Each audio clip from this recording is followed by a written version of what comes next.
Welcome to day 279 of our BU 365-day challenge. Do one thing every day that continuously improves us. Sharon Horne-Ellstrom here, and today we're talking about the fail paradox. I call this one the fail paradox because it basically says the more you fail, the more likely you are to succeed. Now, I don't know about you, but I'm old enough that I have learned that the only way to succeed is to get out of your comfort zone, take risks, do things, try things, and the more we try things, the more likely we are to screw up, make mistakes, not have it work perfectly. The example everybody gives when they're talking about failure and success is when a child learns to walk. They don't just, they get up and fall down. They try to walk literally hundreds, if not thousands of times, where they actually fall and get hurt and get bruised and banged up, but they get right back up again. Never do they tell themselves, I'm not going to walk. Walking's not for me. I'm just going to quit and crawl for the rest of my life.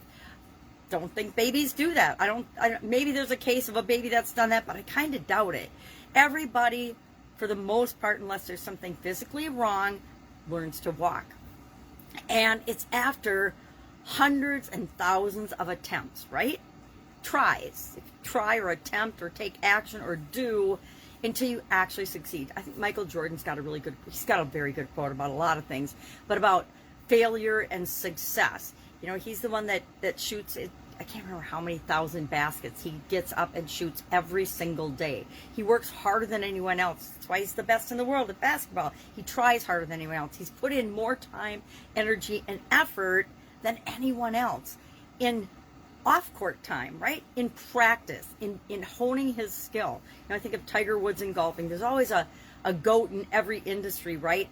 And if you dig into their story, if you find out what really happens, and this isn't true just of athletes, but of business people and anybody that succeeded in any area or aspect of life, if you sit down and ask them and talk to them, the one thing you'll find that they all have in common is that they have failed more than anyone else.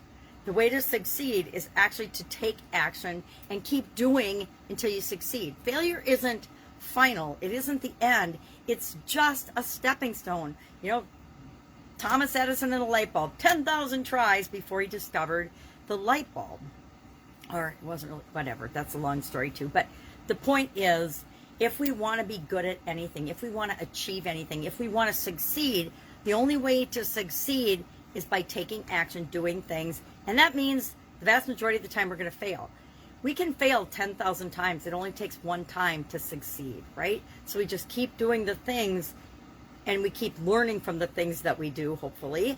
And it makes our learning curve and our failures go a lot faster until we finally succeed. So today we're just going to think about and look back at and think about a success that you've had at the point you considered a success.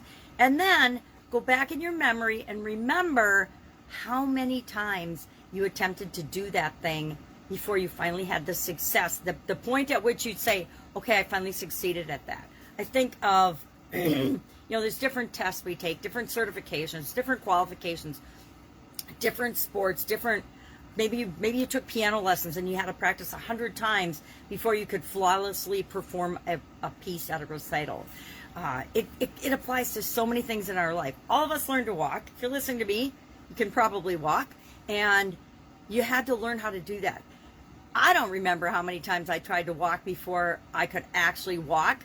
I'm sure I fell down. I was probably one of those kids that fell down thousands of times before I actually got up and was walking. And that's how we need to remind ourselves everything works. Each time we try and we don't get that gold ring, we don't get the thing we want, it's just a stepping stone. I really got a different perspective on failure, and I don't remember when the switch went off for me or when I really realized it. But when I realized that failure is just part of the process, it's just one step along the way, I stopped being afraid of failure. We're not born being afraid of failure, and I think learning to walk, learning to speak, learning to eat, learning to do everything as babies teaches us that we're capable of anything we set our minds to. A baby sees people walking around them or eating around them, and they're like, well, I can do that too. If I see other people doing it, I can do that too. And I think that's the mindset we need to adopt again, that of a childlike curiosity and wonder and belief that if anyone else has done something that we want to do, no matter how hard it seems, we have to realize that we can model them and we can do it too. But we also have to remember we have to model, we don't model their whole journey, but we have to model the fact that they didn't go from A to Z as a straight line. They went up and down and up and down and up and down, just like we will in our life and in our journey. We need to embrace and enjoy that journey and realize that each time we make a mistake or we have a failure or something that doesn't work out exactly how we planned, we don't just throw in the towel, give up, and quit. We say, okay, what did I learn from that? And then we do the next thing. What did I learn from that? And we do the next thing until we achieve what we want. And that's what this challenge is all about. Realizing that if we do a little thing every day, we will continually improve and become a person that we're proud of, the person that we want to be here on planet Earth, and an example for other people as well.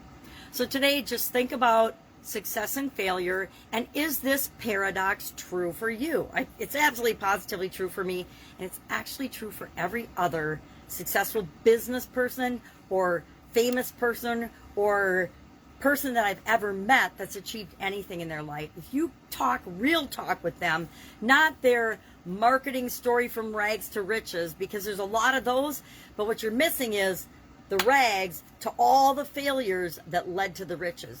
Nobody goes from rags to riches unless they win the lottery, and usually they go rags to riches to rags again when it comes to the case of the lottery. So that's our challenge for today.